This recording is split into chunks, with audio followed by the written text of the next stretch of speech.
My name's Denise Allen. I am a teacher who's getting ready to retire. I'm also a freelance photographer. I used to do weddings and things. I don't do that too much anymore. Now I do events. I love portraits. Also, I do different documentary projects or art for social change. It's Brianna Barnum. Okay. I am 17. And in 12th grade? Yes. I run. I did cross country last year. I didn't do it this year. I now manage the track team because I don't like track very much, so I'd rather manage it. I'm also a part of Black Culture Awareness Club. What do you want to do I'm next? going to Gwinnett Mercy University, and I'm going to major in pediatric nursing, and I plan to be a pediatric nurse for trauma patients.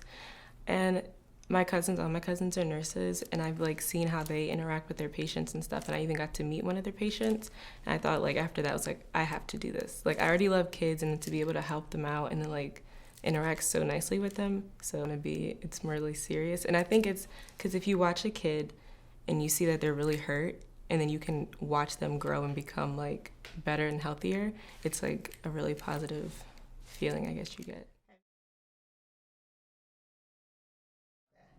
It started when I was 7.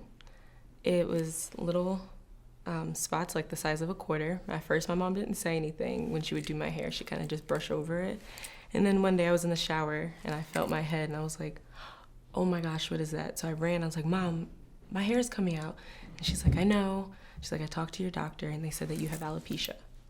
And so I didn't understand it, so she explained it. She basically told me that I was going to lose all my hair and possibly my eyebrows and my eyelashes.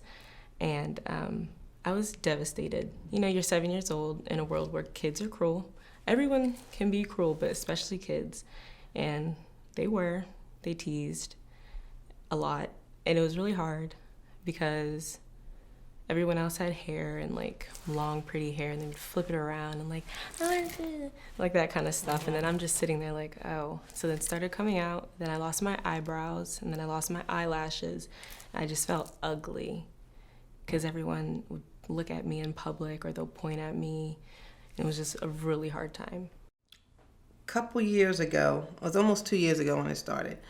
I used to have locks past my shoulder, and they started falling out. My hair started thinning. It was a slow process at first, and you try to hide it, and you pull it this way or pull it that way, or they take 2 locks and put them together, and it just wasn't working. Went around to different doctors. No one knew anything. They can call it stress. Some people say it could be the lupus, but everything was just a guessing game. So after a while, I decided, you know what, let me just cut my hair short, cut the locks off. And that was hard because I had locks for 10 years, maybe even longer than 10 years. And it was hard because, like I said, the hair was getting thinner, and I always wanted to look like I wanted to look like everything was okay. I didn't want to walk around and look like something was wrong with me. Summer of 7th grade, my hair started to grow back, little curls. I was very excited. My mom said, well, don't get too excited because, it could just come back out again. So I had a full head of hair by the middle of 8th grade, and then I started getting a bald spot again. It was just when I was 7. It was devastated.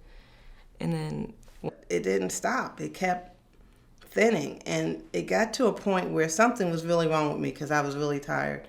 And it was just coming out in big circles all over my head, and they were connecting.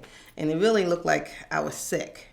I mean, I was sick, but I looked like I was sick. That made it even worse. We often can walk around, or at least I can walk around usually, and no one really knows how you are. You can put a mask on. But it was clear something was wrong. And then that was not a message that I was receiving very well. Did you often ask, why me, or? All the time. Yeah. I was like, what did I do? I was like, was it because I talked back to the teacher and little stuff like that? I didn't really understand why it would happen to me. I didn't really fully understand my disease, so I didn't really understand it. And then it was just really a mess. I would go about my day and act like everything was all right and try to camouflage. And I come home at night and cry. And I do notice how I'm treated differently in certain situations. I do notice that when I wore a wig, people are like, "Oh my gosh, you look great. You look gorgeous. Your hair, I love. You look younger. You look," and I'm like, I'm still the same person. I felt that my hair, when it started to come out, it was like a restraint on me. I couldn't really feel, I couldn't get over the fact that my hair was coming out. That was something that I was constantly thinking about. It was like, it was now becoming like my life. Like I was only worried about my hair coming out. So I couldn't really focus on anything else because I was like so worried about covering the spot so it wouldn't show, thinking how big I could make the scarf to cover it. And it was like it was like a pain. So I was like, I don't need it now.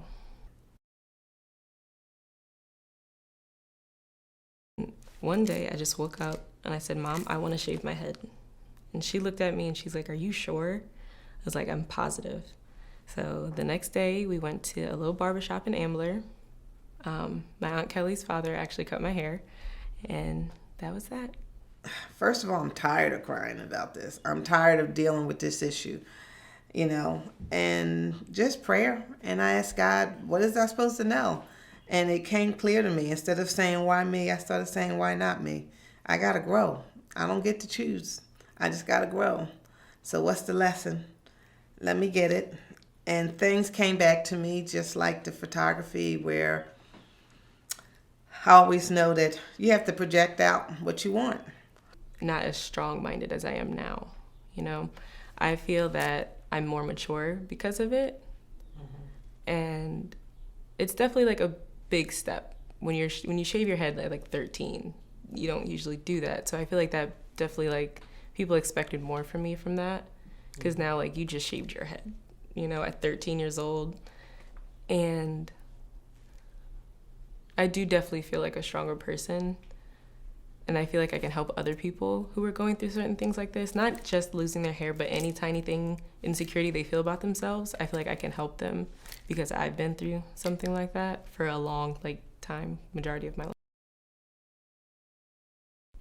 I think that it changed me also in a way that I see things, everything happens for a reason. That's very cliche, but it does. I feel like if I didn't lose my hair, I wouldn't have the attitude that I go about having now. And certain friends that I've made, I feel like I wouldn't have either if I had hair.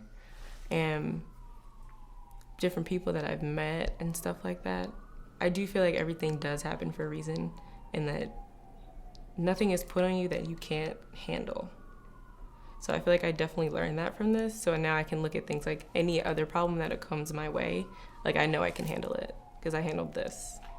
So I had to get used to the hair cut off, and I had to realize that it doesn't define me, that it's an accessory, one that I wanted, but I want diamonds too, so it's, can't have one, I can't have the other, it's no big deal. And it kind of allowed me to be free to be whoever I wanted to be. Growing, and I just looked at my hair as being the cover of my soul. It's not me. The whole body is just a cover of it. It's a shame, but we're often judged by the cover and not the soul, so it has made me try to look at people a little differently, have a little bit more tolerance with my students, because I realized that they're just souls trying to find their way. But it made me start looking at people differently, and just knowing that it's all about developing the soul and the person that you are within. I mean, yeah, you need to take care of yourself. You need to exercise and this, that, and the other. But the real work is what you do inside.